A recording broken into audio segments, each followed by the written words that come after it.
Okay, All right. Well, hey, my name is Martin Maddock with the Witness to War Foundation. It's June 10th, 2025, and we're in Dallas, Texas. I'm sitting with Mr. Charles Cox, COX, who served in the Vietnam War with the United States Army with the 1st Aviation Brigade, 57th Assault Helicopter Company. How you doing today, Charles? yeah, just like I look, tremendous.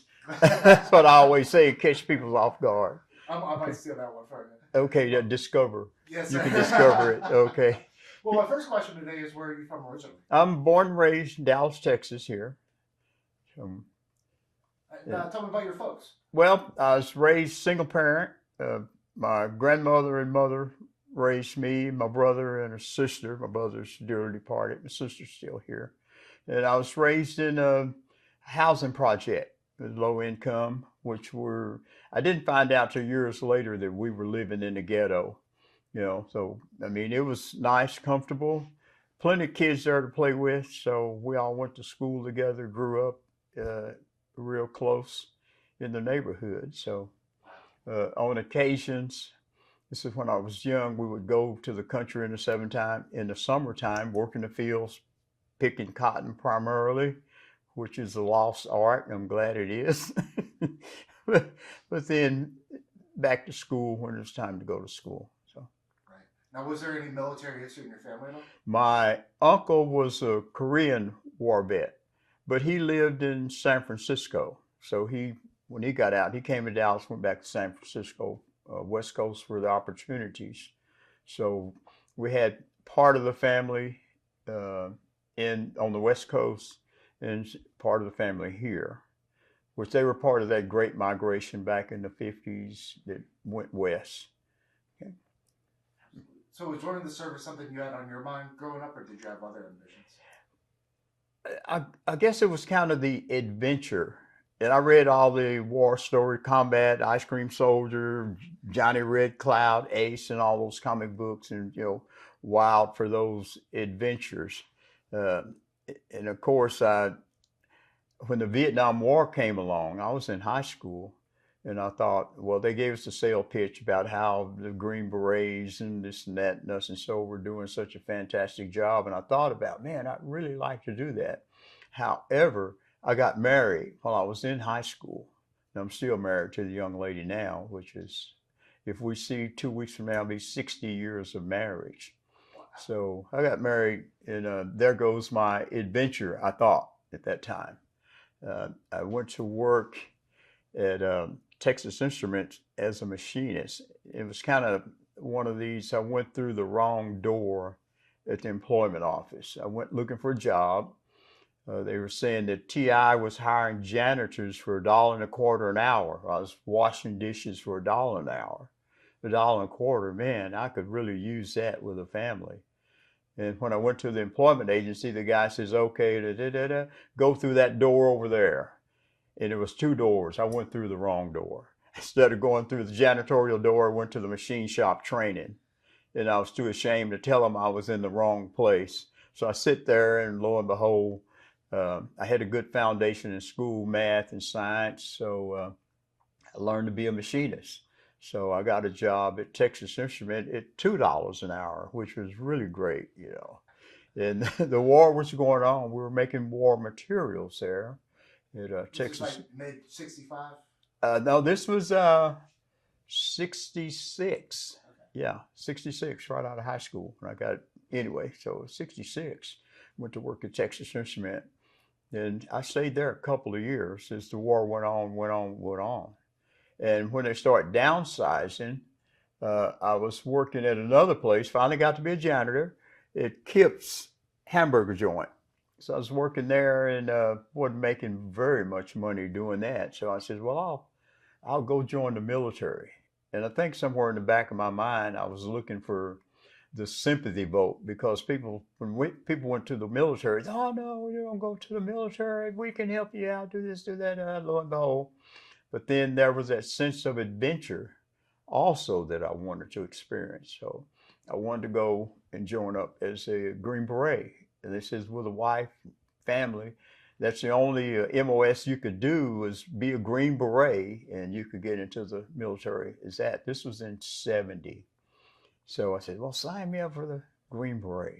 I was going to be a badass jumping out of planes and behind enemy lines and all that kind of stuff, which sounded really, really great to me. And again, here comes the wrong door syndrome. And I was sitting in the office down on Commerce Street signing up. They had a picture of this helicopter gunship on the wall. So I says, hey man, how do you get to fly those? He says, well, we got to school. I said, well, put me in that instead of this Green Beret shit. So I wound up going to flight school. Never in my life had I been in an aircraft. No kidding. Yeah, never, not, well, I was in one at the fair that went around on a string. So that was the only time I'd been off the ground, save an elevator or something. But anyway, so wound up going to flight school after basic in Fort Walters in Mineral Wells, which Right. was, Where'd you do your basic again? beg pardon? Where'd you do your basic again? I did my basic Fort Polk. Fort Polk. Yeah, Fort Polk, Louisiana. So, and they, Heard some horror stories about oh yeah, yeah. It's an adventure. It is an adventure. Well, tell me about your time before Walters. Anything stick out to you about that? Yeah, Walters was different. I thought I was in the movie. I don't know if they had years ago. They had this movie on TV called West Point, and Walters was kind of like West Point. I mean, it was really strict. Adhere to the rules. Fold your clothes a certain way, your underwear. You had a static display of your fatigues and your boots, and rolled your socks a certain way. Made your bed 45-degree corners, and we had the laundry bag that it took two people to tie the laundry bag on your bunk. So you and your roommate got to practice teamwork. We ran everywhere. You sit on the front seat of your chair when you were at mess. Brace the wall when the officer was coming by, sir, candidate so and so, yes sir, sir, candidate, and all this kind of thing.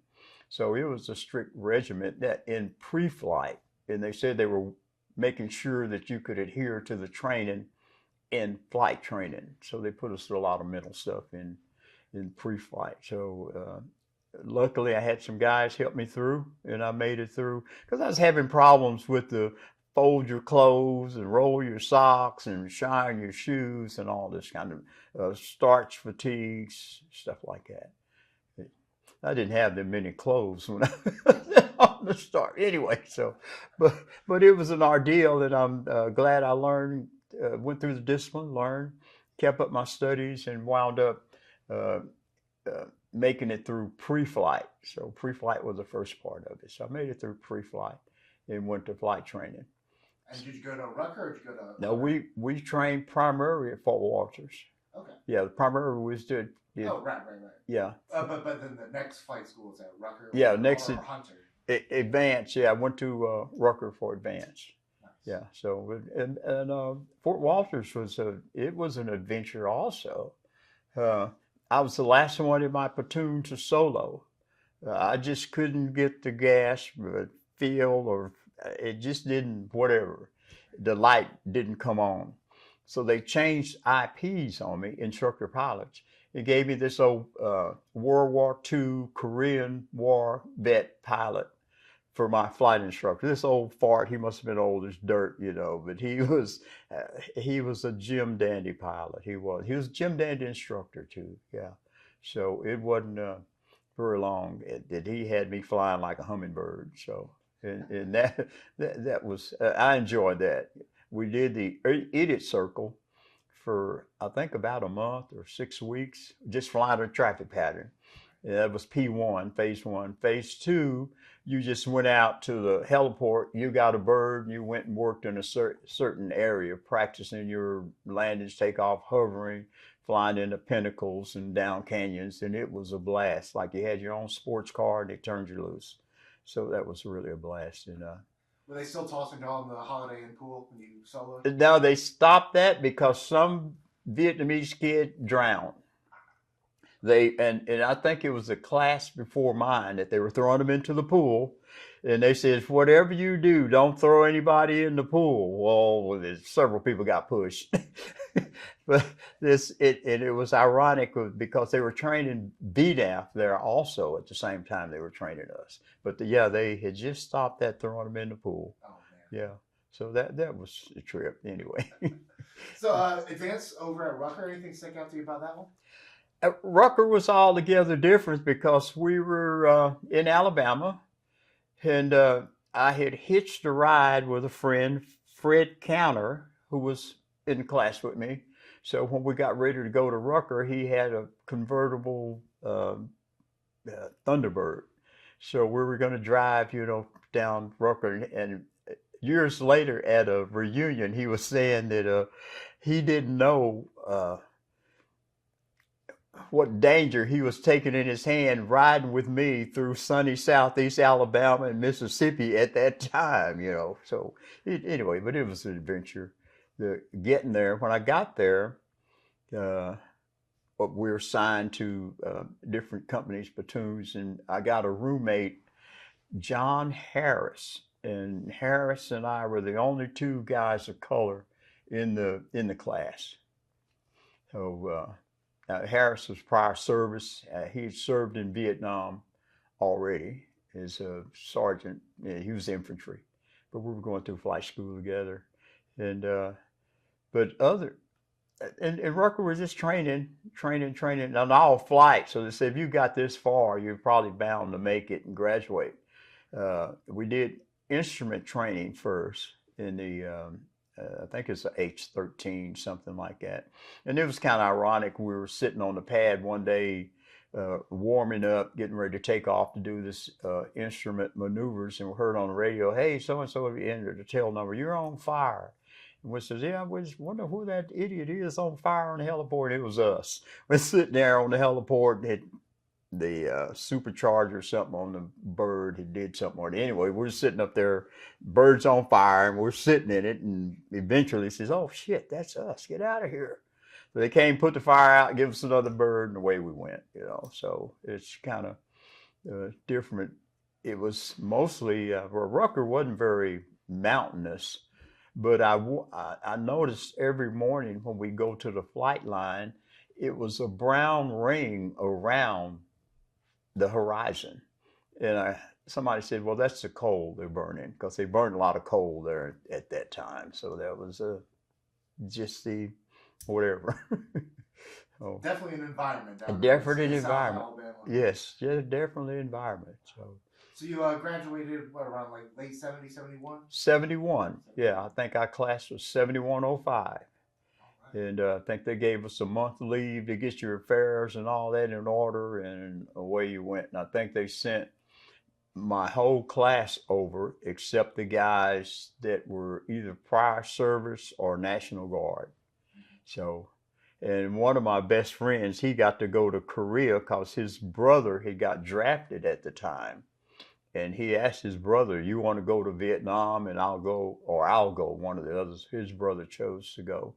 So Kevin Desmond, he went to Korea instead. But the rest of us, I mean, and I thought the war was over, supposedly. They were standing down, Vietnamization, all this kind of thing. But for us, it was, well, they sent the whole class over.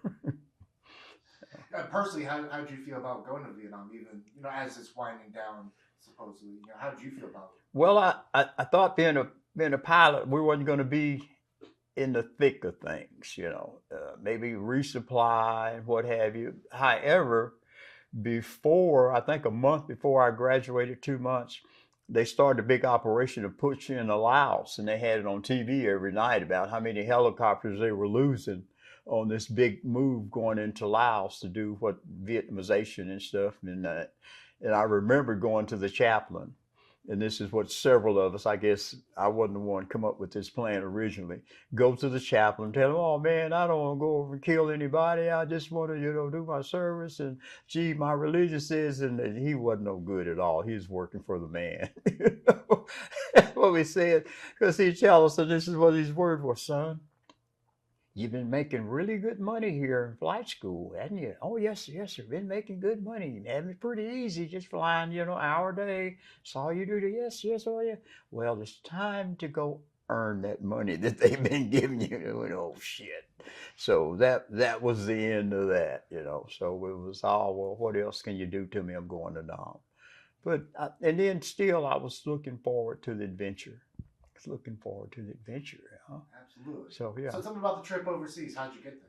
Well, we flew on, I think it was Tiger Airlines that we flew on. And I remember uh, my uncle was living in San Francisco, family lived in San Francisco. So he took me over to Travis, where we were going to catch the plane from Travis. And when he let me out, then they say goodbye, so long. We didn't say so long. We always say, we say so long, not goodbye. And we still do that as a family, so long. Anyway, so when he let me off, I hooked up with a guy that was there in flight school with me. And I knew several, but this guy, we says, hey man, it's gonna send us around. Let's go get us a bottle. So we were going to go off post, and we went and got a quarter wild turkey, and that was going to be our accompaniment on the flight to Vietnam. So we sneaked this, and as I was going to boarding, they had this guy that was looking, checking your boarding pass, your records, your orders, and your shot record. I said, oh shit, here's my chance to get out of here, because I hadn't had yellow fever shot. I hadn't had the shot. I said, they're going to not let me go. So, I'm going to escape this. This rascal, he looked at me. He looked at my shot record. He looked at me. He looked at my shot record. He says, you're good. The way I went.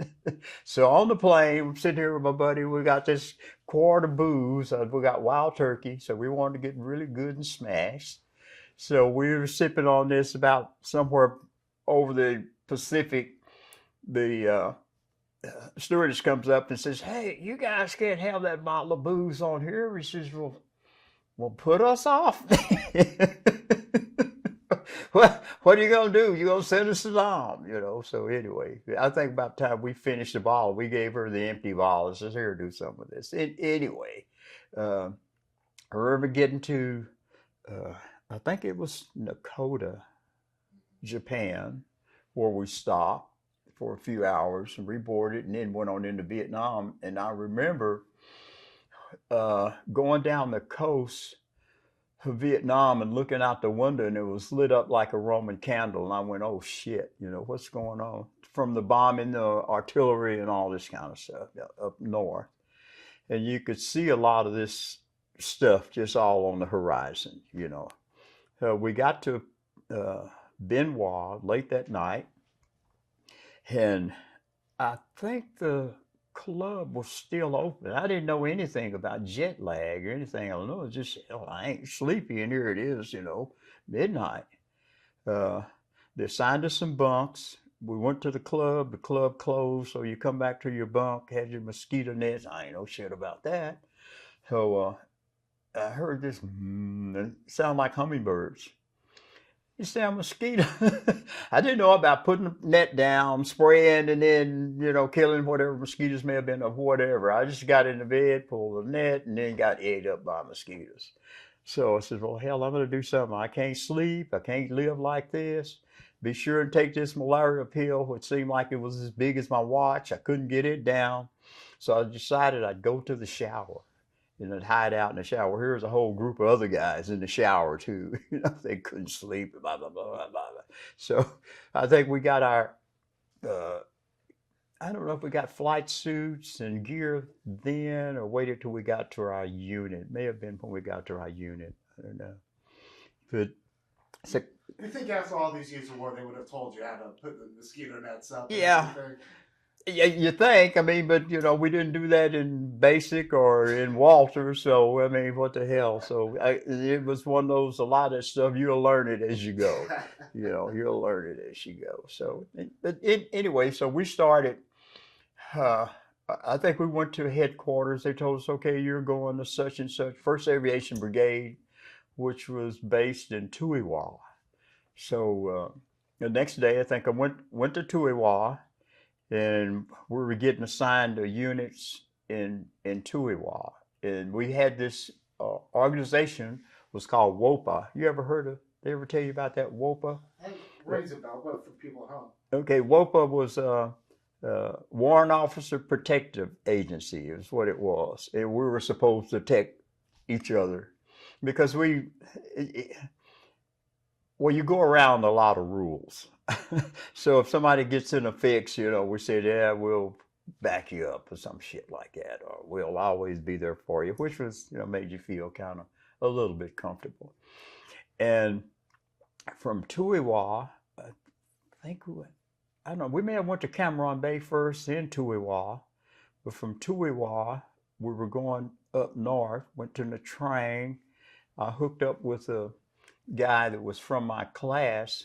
I didn't meet until I got over there, Dwayne Overquill, and we were really good friends. Dwayne passed here last year, I think, uh, toward the end of last year. But anyway, Dwayne and I are really good friends.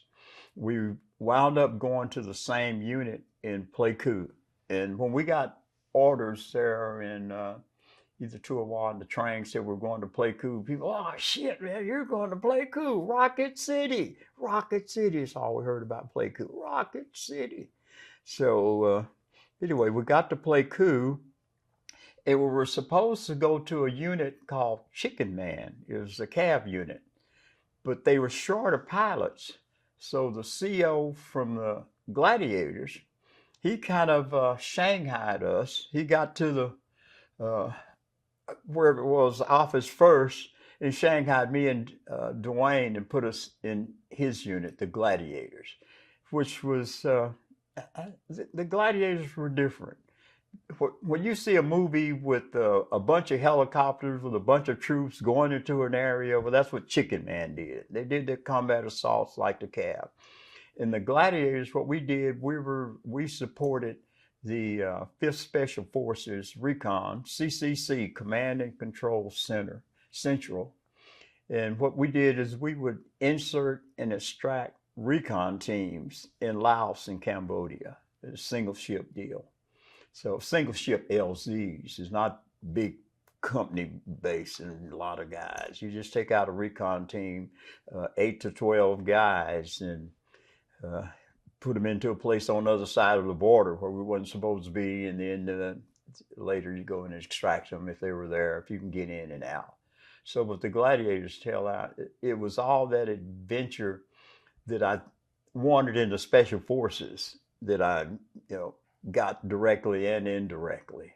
So yeah, that was the Gladiators was a Jim Dandy opportunity. It was one hell of an adventure, yeah. Well, let's break some of that down. Tell me about the insertions, especially. Were you doing any fake insertions or anything like that? No, we took out the real deal. Oh no, I mean like land in one place or touch down and then kind of pop over to another spot and let guys out. Did you do anything like that? No, we never did. I didn't. Our group never did. Sure. We would, because we'd go out with on insertion and extraction. We take out most of the time. If we went out loaded for bear, we take 2 F-4 Phantoms for escort, 2 A-1E Sky Raiders, which is a prop job for escort. We'd have 4 to 6 Cobra gunships, which 2 would be with us, and we'd have the rest on station, waiting if we needed. If they ran out of ammo, the other 2 would come in and replace while we were doing the inserts. And we'd take 6 ships, 2 swoop, 1 vector, and 2 chase ships in case somebody went down and somebody had to go in and get that crew up like that. So I think that's what we did. You'd go out on a mission, and we have what we call, and I think it was OV-10 Bronco or something like that, the Covey Riders. You ever heard of Covey? The Covey Facts? Well, our Covey was, it was just a spotter. He's Air Force spotter, and he'd spot the LZ for us. He'd be out there on station with them, and he'd go down and what we call, he'd bingo the LZ. So he'd go down and says, okay, the LZ is 5, 4, 3, 2, bingo, bingo, bingo, as he passed over him. And you look down and you see a guy with a big orange panel holding up. Say, oh, okay, there he is. And we set up a gun pattern around the LZ. So the Cobras would go down and set up a racetrack pattern around the LZ. And then you'd hear those words, okay, lead, we're ready for you. And that's when you come to Jesus moment and all this kind of thing. And if all went like clockwork, you'd swoop in there while the gunships were firing and shooting rockets and grenades and this kind of stuff. Your door gun is shooting all this kind of thing. You'd go in there, and if it depended on where it was a sit down, which wouldn't be a sit down LZ. You'd get 3 to 4 feet off the ground, or we pull them on strings. That's the one where you had the ropes and they would connect onto the ropes and you'd pull them out on ropes or ladder. I didn't do a ladder job. I always did either sit down or strings. So and that was the strings was really hair raising. And if you everything like I say, once the clockwork, you come on out of there, go home and get back to the club and what a good day you had. Right. And then but all days. Just count down. It's like, oh, I'll have to go pick them up in a day, two. if they were there. Yeah. Right. Yeah, I think most of the time they spend a week in the field. Yeah. And if they were there, you know, but most of them were there. There were several teams that we didn't get back. And one team that I kind of got, I think I'm still trying to rescue them, you know. But anyway, it's one of those things. Had you worked with them before? Or? I guess so, because a lot of the guys, the team, they knew me. They used to call me Kiwi, this guy, Japanese guy I flew with. They used to call me Shit Yeah, because I was trying to be, I guess, to be as good as everybody else, you know, coming from my background. And every time they'd ask, can we do something? I go, shit yeah, man, we can do shit yeah. And it would be, what are you thinking about? But I just wanted to fit in, you know, I just wanted to fit in, so. Wow. So do you know much about what happened to that team that got lost? I think the Air Force got them later. They had an Air Force team come over from, matter of fact, they said they had an Air Force team come over from NKP, Thailand, and got them, and they said they didn't get a shot. Wasn't shot at, no enemy activity or nothing. Where that day we were trying to, well, all hell broke loose. One of the guys wrote an article in the VHP magazine about the day I almost killed Steamer. I was flying with Stanley Steamboat, and he passed away here not long ago. But we were flying into that area, Juliet 9. I don't guess I'll ever forget that one. But when we did all the setup, it was in Laos. The guns did the setup, the Cobra Rider bingo the LZ, and when the first Cobra went in to make a gun pattern around where the LZ was, he got shot down. Well, his bird got damaged. He had to land. So, and he says, you know, they were taking fire from a 12.7 50 cal. So, and more as a matter of fact, it looked like a bunch of bees when he went over the LZ. All these green tracers just went up in the air, and I says, oh shit. Well, if they're shooting at him, they're going to shoot at us. So he went back, and another Cobra came out. They were set up an LZ from another direction, supposedly to miss the fire where they were set up. The enemy was set up, and he got set up. Says, "Okay, lead, we're ready for you." So I said my little prayer. You know, I said one or two prayers, and I was praying to 4 different gods at that time. I mean, what are you gonna do? Send me to Nam? And I heard Willie Williams. Kind of ironic. Willie Williams was a white guy. Willie is usually a black guy's name. But Willie says, this motherfucker's got a machine gun. He's seen the guy on the ground shooting at us as we're going in. So, and it just seems like, I mean, the whole world was on fire. I mean, literally. And we're still trying to get this team, because you could see tracers going across LZ. This guy standing up with a paddle. I got, God damn, this guy, he must have balls the size of fucking grapefruits. You know, he's standing up with this orange panel. They're shooting at us. They're shooting at them. The Cobra's shooting. And I heard this big explosion. I mean, just go, boom. And we just start falling out of the sky, literally falling. I couldn't hear the motor, couldn't hear the engine, couldn't hear the whop, whop, whop of the blades. I couldn't hear the guns. Nothing.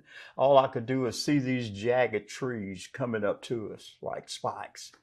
And I could see everybody on the bird. I'm looking straight ahead, but I could see these guys in back of me shooting.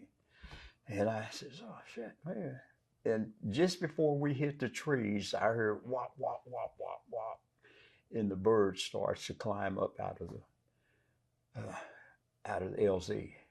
And that we didn't get that team. I mean, it was just too much, too much. We went back to Khartoum, where we staged out of Khartoum. Went back to Khartoum and says, well, they'll try again because the guy had pulled the panel down also. So with no panel, you can't see where they are and blah, blah, blah, blah. So I guess he figured it was too much shit going on too. So we made it out of that when it was fine. I wasn't fine, but we got back safely. Right. We got back safely. Did we lose anybody from that rescue operation? No, no, we didn't. Right. We didn't that day, you know. So, but anyway, and I was most times we went somewhere we were successful. Yeah. Most of the time. So, Hey, you're here today to talk about it. yeah, Well, yeah, successful. yeah. Now, were the NVA using anything like SAMs or anything up on the trail? We saw one or two SAMs, and it looked like, you know, a little telephone pole with stubby wings, but I think they were shooting at the fast movers. SAMs and 37s. They did come out with that quad 50s, you know, and I remember one day they were shooting with quad 50s, and I thought, God damn, they're cheating. It was okay as long as we were shooting at them. But you bring out all this heavy artillery to shoot at us, man, that just ain't fair, you know. But anyway, that's war. It's a lot of strange stuff goes on in combat. In combat. And they're moving all around those jungles and everything. You never know where they're going to pop out. Well, they were on posts. You know, we had 900 GIs on posts and 1,100 Vietnamese working for us. And one night they had a firefight in the Ville in Pleiku, and I think 30 something of the guys, the VC they killed, worked on posts. So yeah, it's you know, it's a lot of stuff that they don't, you know, talk about. And you go, God, oh man, I think that's what probably got us, maybe a lot of us turned against the war in the way they were handling it. They had a don't shoot back policy that they started. I don't know if you ever heard about that one. Oh, okay. For the people at home. Yeah, okay. Yeah. I mean, for us, if you had what they call a free fire zone, and then it wasn't a free fire zone, you had to call in to the rear to ask for permission to shoot. They had door gunner wounded, and they denied our permission, you know, denied. But we'd always be hot when we called in. We'd call and we'd be shooting when we called in. I mean, what are you gonna do? Send me to Nam? You know. So anyway, a lot of stuff. Yeah, trying to de-escalate the war by committee. Yeah. Not really the smartest. Really. Yeah. Really. So. Well, tell me about some of the guys that you flew with. Anybody in the unit really sticking out for you? Yeah, Stanley Steenbach. He was. They said he was a legend. You know, I flew with him, and he was the one I flew several hair-raising missions on. That one in Juliet 9, several Oscar 3, I remember. Some places I don't remember the name.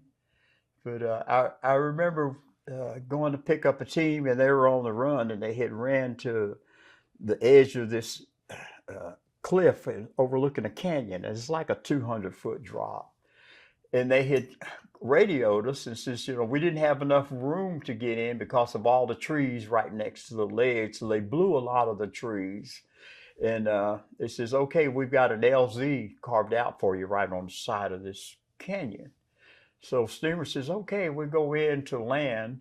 And he says, it's a sit-down LZ. Well, it's a sit-down for the left side of the bird, but on my side, there's a 200-foot drop, literally. So if you missed that first step getting on the bird, you were going straight down. And it was we kind of laughed about it, about a sit-down LZ on the side of a mountain. I remember flying with Lurch, and I can't remember. I can look up his name in the VHPA, but flew with Lurch several times.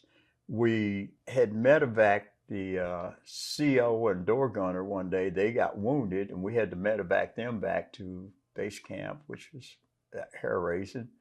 And but the first time I uh, saw people literally thrown off the ship, you know, and it was we had went to pull this team under fire, and too many guys had got on. We had a load plan like 5-4 or 5-5, something like that, depending on the number, because you cannot put an unlimited amount of people on a helicopter.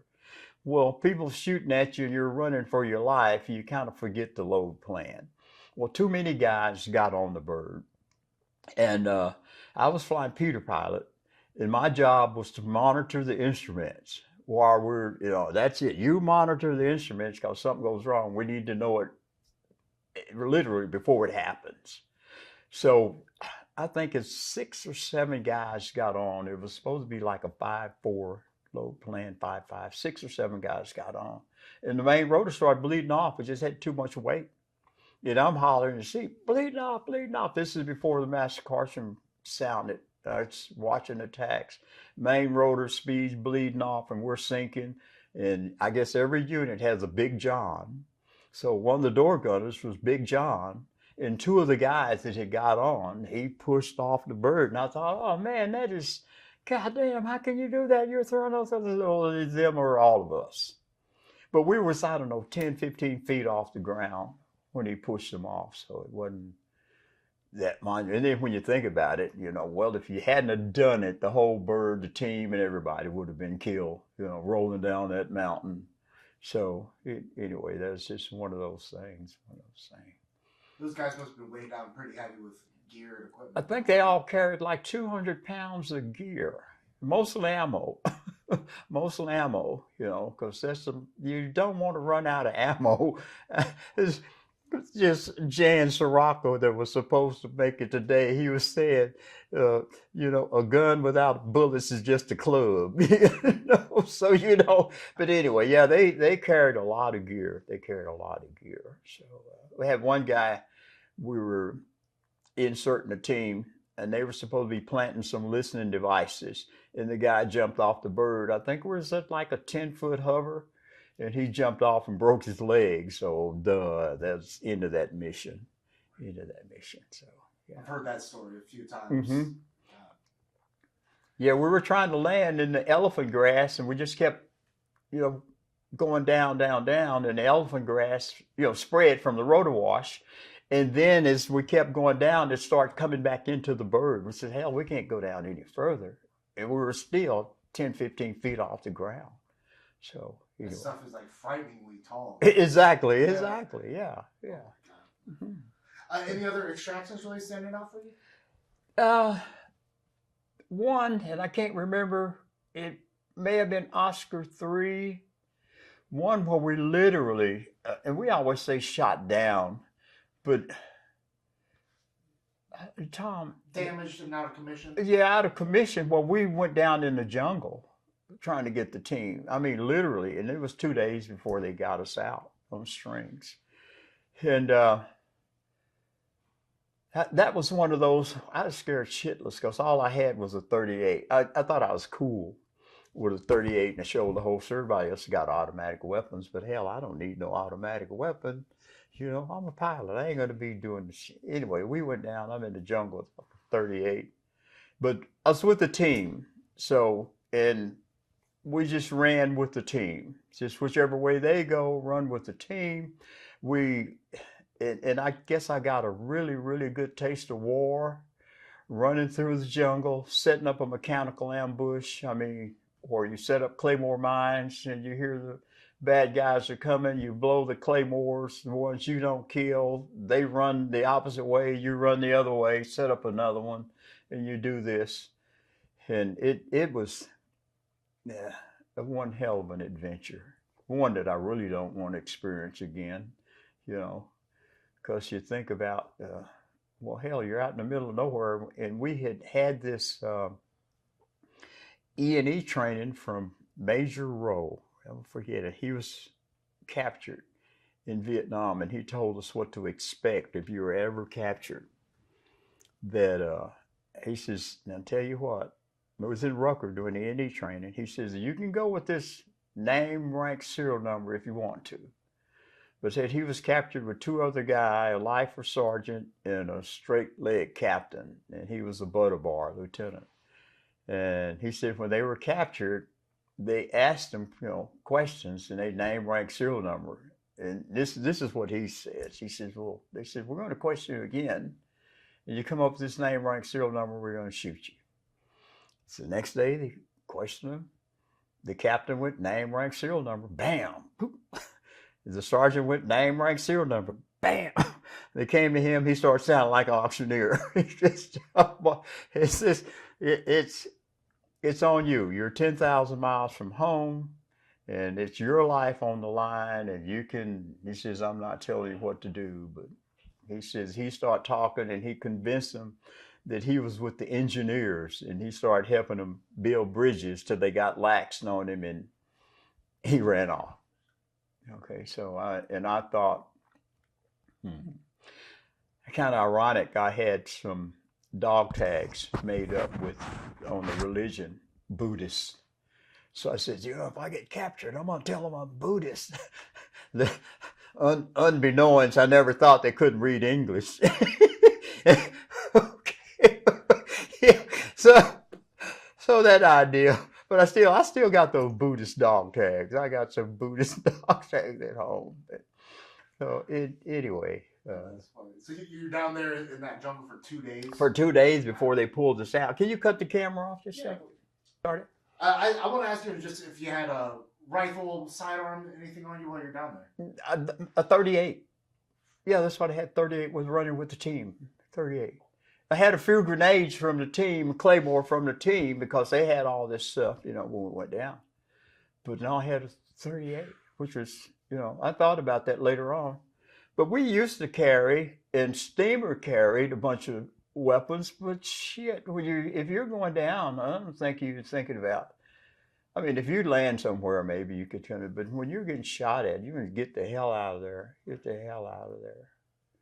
Just get the hell out of there. Now, did y'all try and destroy anything in the helicopter? They're just running for your life. You're thinking about. They sent a bright light team in to destroy a bird if they can't get it out or if it's down. But you need to get your ass going in a hurry. Oh, yeah. In a hurry. Yeah. So when we were off camera, we kind of talked about the extraction. Just for the people that don't tell me about how they got you out and what happened after. Yeah. Okay. Yeah. On extraction, when we finally they directed us to what we call a door, which is kind of a clearing, halfway clearing, and we connected on with strata rig. We had strata rigs on, connected on to the ropes, to the strings. And they lifted us up, and about time, we may have been 100 feet off the ground. I realized I ain't got this thing all right. I don't know if you ever seen one. They go under your arms and between your legs. Well, one of the straps that went between my legs was across my nuts. and then that's when I realized I'm 100 feet in there, holding hands, and oh shit. No. But anyway, that's one of those, anyway. But we got back to a secure area to get off of that thing. I was so happy. But that's the one thing you're in the moment, just get me out of here. Just get me out of here. Get me out of here. I bet they could hear you screaming inside. So, I can't yeah. imagine. Oh yeah, just some days it was and you laugh about that shit when you get back to the club. You laugh about it, it's funny. A lot of it's funny, and some of it isn't. True. Yeah, they had a VNAF team, and when VNAF would come along, the guy says, "You guys stay over in this area." Because we don't want you flying close to us, because and I know they had some good pilots in VNAF, but Americans were kind of uppity for everybody else. You don't have the skills like I do. Anyway, but one of the things that happened with VNAF, they pulled a team on strings and came under fire when they were pulling these guys. And just as they got connected on the string, they hauled ass. I mean, they didn't go vertical to clear the guys on the trees. They drug the guys through the trees. And two of them came off the ropes. And the other two that remained on the ropes, when they got them back to LZ, one had no legs and no arms, and one had one arm and one leg. They just tore them to shreds. They died later on. They died later on. So that was one of the things about the string job. About string job. Anyway, but that was. It's a very delicate maneuver. It's a delicate maneuver because we didn't have, like they said, rotary wing was the last seat of the pants flying, and you literally it was you. It wasn't technology controls and all this. I remembered on my first string job where I was in the hole, what we call being in the hole, and going vertical. Well, it wasn't too bad, but you had to keep this thing on a dime. You couldn't waver, because if you do, these guys on the strings into the trees. So, and you go vertical no matter what was happening. I mean, unless you want to kill everybody on it. And then who knows that one of your strings doesn't get hung in the tree and pull the bird over. So you had to go, anyway, you go vertical, get them clear the trees, get back to an LZ, a landing area, but then you've got to go vertical to land these guys. And you can't be coming down we don't have you had a vertical speed indicator, but it wasn't real time. It lead and lagged, So once you started down, it may be 5 seconds before it would register your speed. And if you're going too fast, well, you're going to crash these guys into the ground. So it was all delicate. Some guy just on the radio saying, you're going too fast, you're just right, over the LZ, hold it steady, slowly, slowly, slowly. And when I would do it, I would literally kind of go out of the body and just my mind. I just do it all in my mind. I wouldn't feel myself moving the controls. I would just think. I would think the controls, and successful. So I had pretty good command of doing string jobs. And I could hover like a hummingbird. Oh man, I could really hover. I enjoyed hovering. Everyone tells me that was the toughest thing to pick up because it's always moving something. It's exactly a little bit and right. Trying to get it straight. Mm-hmm. Sounds like you just have a lot of good spatial awareness. Yeah. You know exactly where you are and where the guys below you are because there's not like a window down there you can't see. Oh yeah, they're that far off the ground. Yeah. That tiny little thing right in front of you. Right. And you're always looking way out because if you did look, once, I guess after a while, you did have hand-eye coordination and all this and you could look through the chin bubble right there, but you couldn't see a whole lot of stuff because your feet are there too on the pedals. And most of the time you looked through the chin bubble, all you saw was green because of the trees, So, but anyway, it was, once you got out of it, it was fun. It was fun, Some days that you just had a mission that was non-monumental, it was kind of fun too. That's the adventure you signed up for. Yeah. Oh yeah. One hell of an adventure, man. Yeah. One hell of an adventure. Well, tell me about coming home from Vietnam. Coming home, I got medevaced out of Vietnam. Oh, yeah? Yeah, I medevaced. And I came home on a cargo ship with a bunch of guys. I think it was me and another guy and probably the crew were the only ones sitting up on the plane. Everybody else was stretched out. I think it's a Chinook crashed and I was thinking 30-something guys got killed. And I think I was on that flight coming home with them. Anyway. Well, what got you medevaced? A round come through the windshield, hit me in the chest. I was wearing a chicken plate and damaged my heart. And I was still wanting to fly, and so I just, anyway, didn't go through a whole lot of stuff, but they finally shipped me out.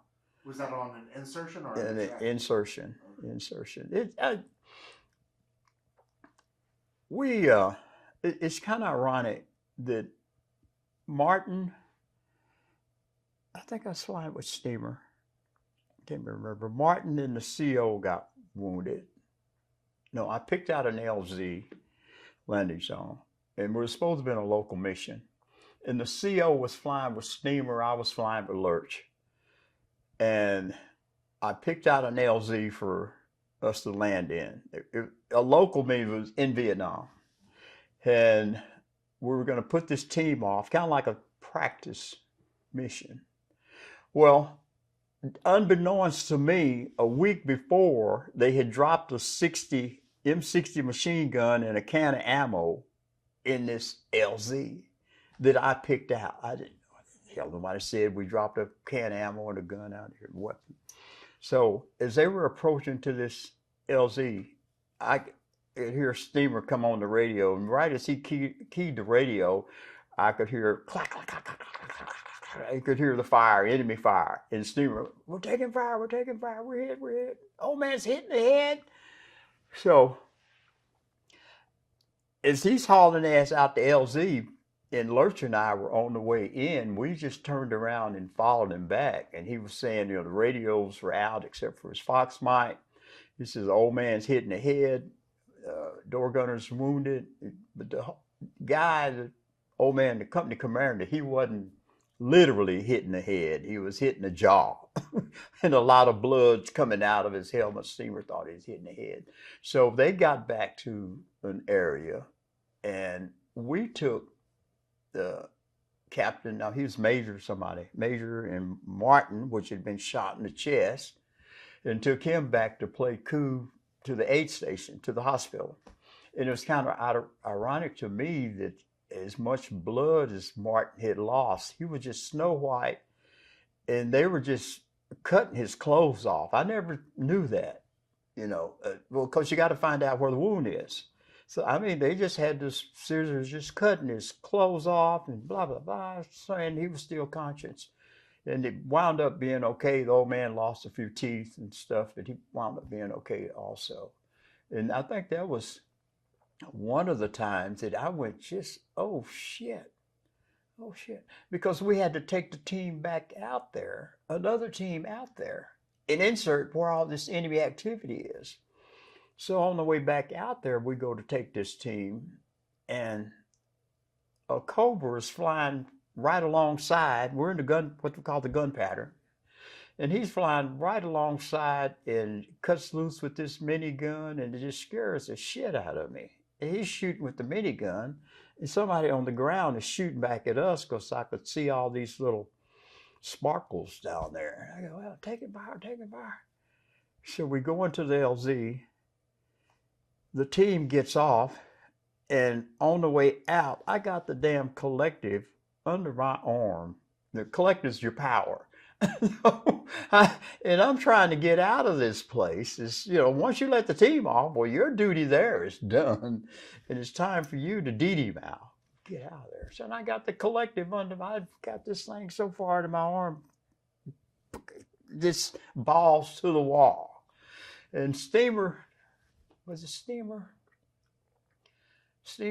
and went back with me. I hear him tapping on my helmet saying, hey, you're red line. I done pulled all the power. I done over torqued this bird just about, and the engine's getting ready to blow any minute now before I let off the collective. But I'm scared. So, but anyway, we got out of that one, got back, and it was okay, because I went to the hospital, saw the major, and he was saying, well, Cox, did you have enough excitement for today? I said, had too much excitement. So you wore your plate on your chest, not under your seat like the other pilots? No, well, you had a armored seat. The seat was armored, and the side was armored, and you had a little panel that pulled out too that was armored. But the chicken plate you wore, it was well, we called it chicken plate. It was had a bulletproof vest that was part plaster, and I guess it was a 1/4-inch steel or plate metal, something like that. Okay. Gotcha. That must have been an early time thing when they were sitting on the only plate they had. Oh yes, I don't know what model that might have been that they had. That might have been like a 66 Okay. Huey thing, whatever. Okay. So it hit you right there. Did it break your bone or No, it anything? didn't break a bone, but it bruised my sac, the sac around my heart, And I was in pain for, matter of fact, they took me off flight duty for a while. And I was officer of the guard, so in which nobody wanted to be the officer of the guard sitting out there at night. But anyway, that was another adventure, being officer of the guard, sitting uh, uh, on the perimeter in a tower with a midnight scope, starlight scope, and claymore mines that you could detonate and shit like that. So it wasn't too bad. It wasn't too bad. And I got back to flight duty and went back to flying after that. But then after a while, I got medevaced out. So, but anyway. And you were saying you were with guys who were in the Chinook accident? Yeah. Yeah, I think that's what happened. They said it was guys at D-Rose getting ready to go home, and a Chinook crashed. And because every time somebody got ready to go home, we give them like a roller coaster ride, do some aerial acrobatics. And probably that's what happened with the Chinook. They probably tried to do some kind of flight maneuver that was out of the envelope. It was out of the envelope. That's tragic. Yeah, yeah. But that's what young people do. I mean, hell, I used to stand a bird on the tail, do what they hammerhead stalls. And you can throw the main rotor off like that with a hammerhead stall. But it was fun. Bunch of 20-year-olds. Bunch of 20-year-olds. A bunch of 20-year-olds that don't count the teenagers. I think Steamer was like 19 or something when he started flying. But some of them were pretty young. Some were really young. Anyway, yeah. So where did they take you on the medevac? It took me right to Japan, and then from Japan to Letterman in San Francisco. And Letterman at that time, San Francisco at that time was, flower children and all kind of shit going on in San Francisco. And I had family in San Francisco also. So, but that was, we were there with a bunch of disgruntled vets in San Francisco because we were saying, what a waste. They really put the old green weenie, what they called it, sending us over there, do this, do that, and then just get all those people killed and then just lost the war or gave the war up, whatever, pulled out. Let's go home. Tired of playing. Yeah. Wow. So from San Francisco? San Francisco, come back. No, they sent me to the VA hospital in Temple. Okay. And I was there for about a week and then came home. I noticed that seemed like there in Temple was an adventure because it was altogether different. Down there with a bunch of old guys. I mean, I was World War II career vets. And it seemed like one or two nights, I woke up in the middle of the night with a bunch of doctors around somebody's bed. We was on a ward, and they're around somebody's bed. And I got up and went to the day room. I remember the next morning that bed was vacant. What happened to old so-and-so? Well, he left us last night, just shit like that. Or somebody's grinding their teeth. And that was something too. I never heard that before. This one guy would grind his teeth. I mean, it was just horrific. It was so loud. And just, anyway, but that was part of it. Hell, I might have been grinding my teeth. I don't know. Anyway, yeah. Any permanent damage or just waiting for the swelling to stop? Yeah, just that every now and then I would get something, a twinge or some shit like that, and then I just go on. Yeah. I'm tough, supposedly. I mean, what a fortunate ticket out of Vietnam there. Yeah. Yeah, which, I don't know, and they got me out of the Army too, because I had thought about making a career, because being a warrant officer was supposed to be about the best rank you could have because you didn't answer to anybody. I had a captain stop me one day in the PX, coming out of a PX when we was in Pleiku, and I just walked past him. I don't know, he says, "Hey, Chief," they used to call us Chief. He was Chief Warrant Officer. He says, "Hey, Chief, I used to salute captains when I was a lieutenant." And I said, "Well, hell, I never was a lieutenant. And I just kept on walking. There you go. What are you gonna do? Send me to Nam? You know, I'm already here. Anyway, so we just kind of did our thing, did our thing.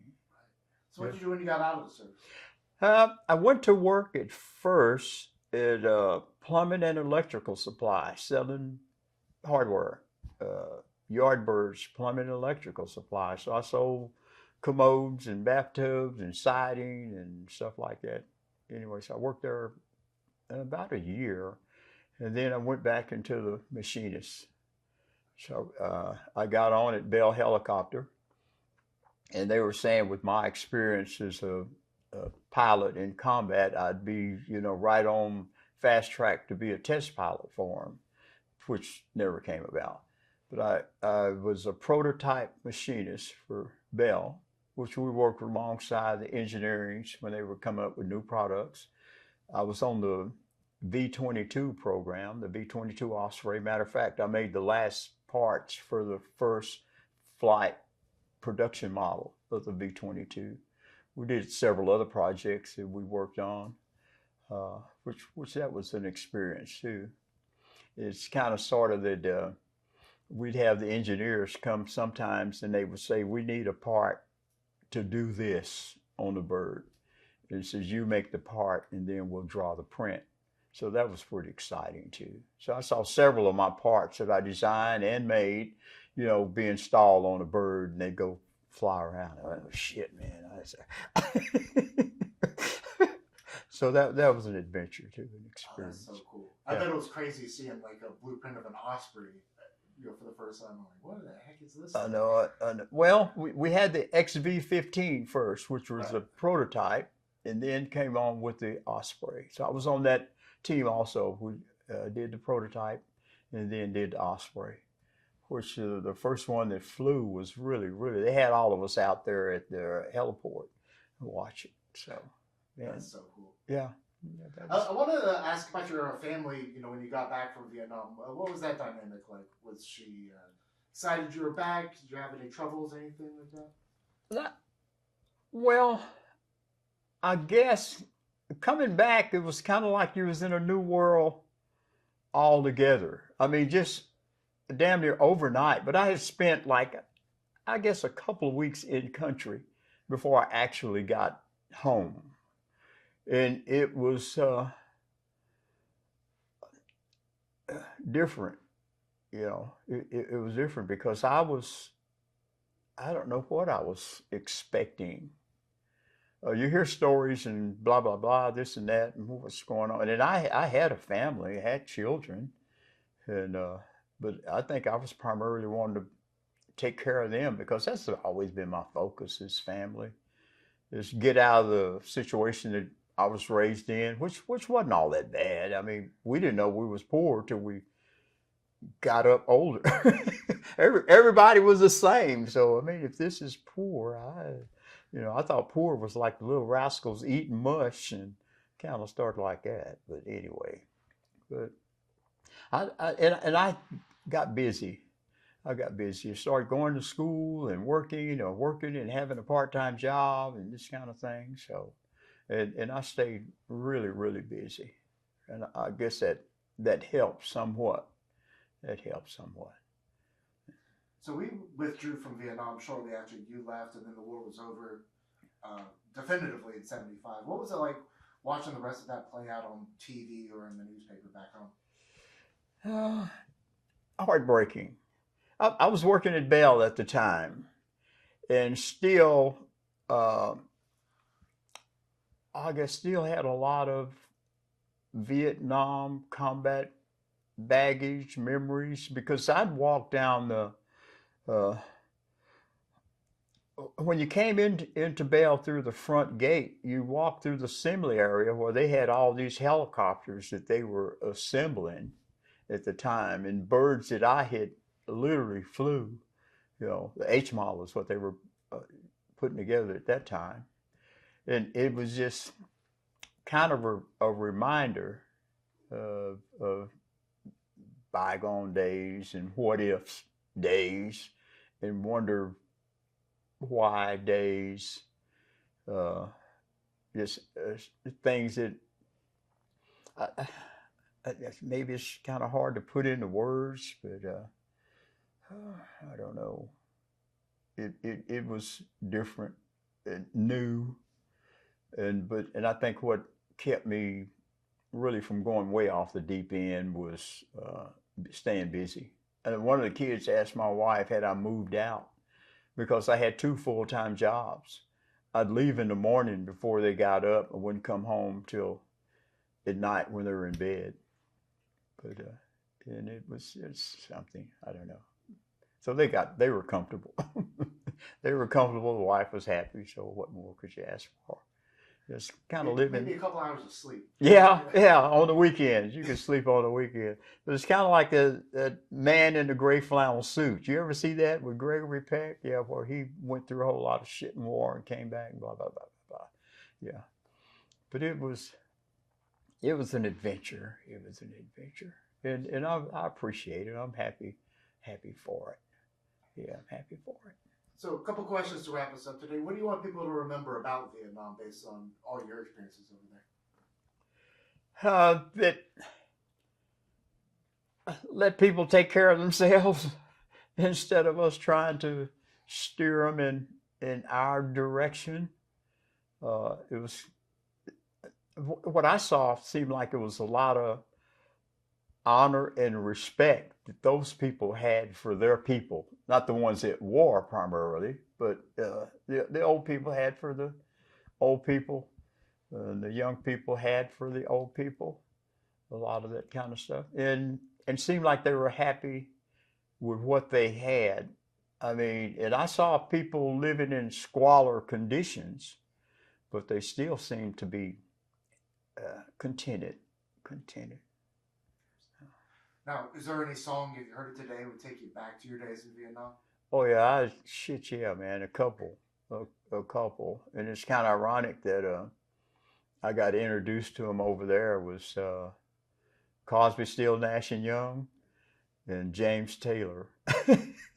I used to love James Taylor from the Mudslide Slim album, Machine Gun Kelly, and then Cosby, Still, Nash and Young is one about the song without words. That was, oh man, that brings tears to my eyes when I hear that. I hear that. It's just wake up, go to sleep by that one. Yeah, yeah. Now, is there any leader, peer, another pilot, I don't care who it is, but someone who made a big impact on your life while you were in the service? Your steamer, Stanley Steamboat and Lurch, I can't remember Lurch, Dwayne Overquill, we flew together several missions. I hate Dwayne passed away. He came to Dallas and I was in San Francisco a while. We had lunch together, wives met and what have you. Yeah, I hate Dwayne got away from here, but then we all got to go. And steamer just kind of let me be me and taught me, and this is what they would say, forget everything you learned in flight school except how to hover. It's the only thing, because this is the way we fly over here, and it was totally different, but it was exciting, and it gave me confidence to do hell, damn near anything that I put my mind to do. Yeah. How do you spell Stevie's last name? Just so I get it right. Steamer? Yeah. Well, his name was Stanley Steamboat, and we just called him Steamer, Stamer, Steamer. Yeah. Steamboat, I assume Bacht? No, B-A, I don't know, I think it's German. I spelled it in German. Steam. That should be enough for me to figure it out. Yeah, he's in the article. Matter of fact, I've got the article from the VHPA magazine about the day I almost killed Steamer. I can text you the. Please. Okay. We'll figure it out. Yeah. I just want to make sure in the records I got sure. the right spelling and all that. Mm-hmm. Lastly, just any final thoughts, words of advice, timeless wisdom to anybody who's watching this in the future? If a whole lot, I can write a book on because I try to pass this along to students. I'm a substitute teacher in DISD, which is the reason I'm there because I get the rush of adrenaline from the excitement with the kids now. I build a good educational foundation. And then if you do that, you can learn just about anything. You can learn with a good educational foundation. That's what I would say. Humility, respect, appreciation. So, yeah, that's what I try and leave with the kids at the school. You know, it says people say, "Oh, I wouldn't do that. I wouldn't go there. Aren't you scared?" Yeah, but that's part of it. And then somebody listens every now and then. Somebody listens. So anyway. Well, I can't thank you enough for taking the time this morning to come share all these stories with me. It's an honor and a pleasure to be here with you. But Okay. most importantly, thank you so much for your service and welcome home, Okay. Charles. Thank you. Okay. Okay.